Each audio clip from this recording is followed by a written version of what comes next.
నా దగ్గర కొంతమంది వచ్చి అడుగుతూ ఉంటారు, స్వామి మాకు ఏదో ఇబ్బంది వచ్చింది, మేము ఏదో నీ చేతపడి జరిగిందని చెప్పారు, ఇంత పద్ధతి ఏదో రాసిచ్చారు, ఇదంతా ఎట్లా చేయాలి, ఇదంతా చూసినప్పుడు మాకే ఒకసారి కళ్ళు తిరుగుతున్నాయి, కళ్ళు తిరిగినట్టు అయింది, చెయ్యాలా లేదా, దీంట్లో ఏం చేయమంటారు అని అడుగుతుంటారు కొంతమంది.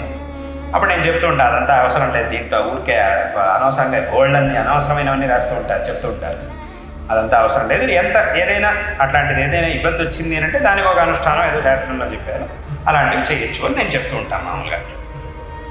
కాబట్టి అంటే ఒకటి ఆ భయం, ఇంకోటి ఒక అపనమ్మకం, ఇలాంటివన్నీ ఉండేసరికి జనాలు దానివల్ల చాలా భయపడుతూ ఉంటారు.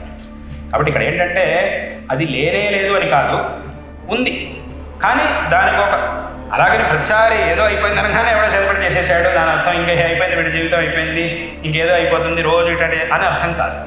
అలా అర్థం అనేది అది దాని అర్థం కాదు, దాని విషయం అంతా చాలా ఉంది అది. కాబట్టి ఇంకోటి ఏంటంటే ఈ చేతబడి అనేది కూడా ఎవరు పడితే వాళ్ళు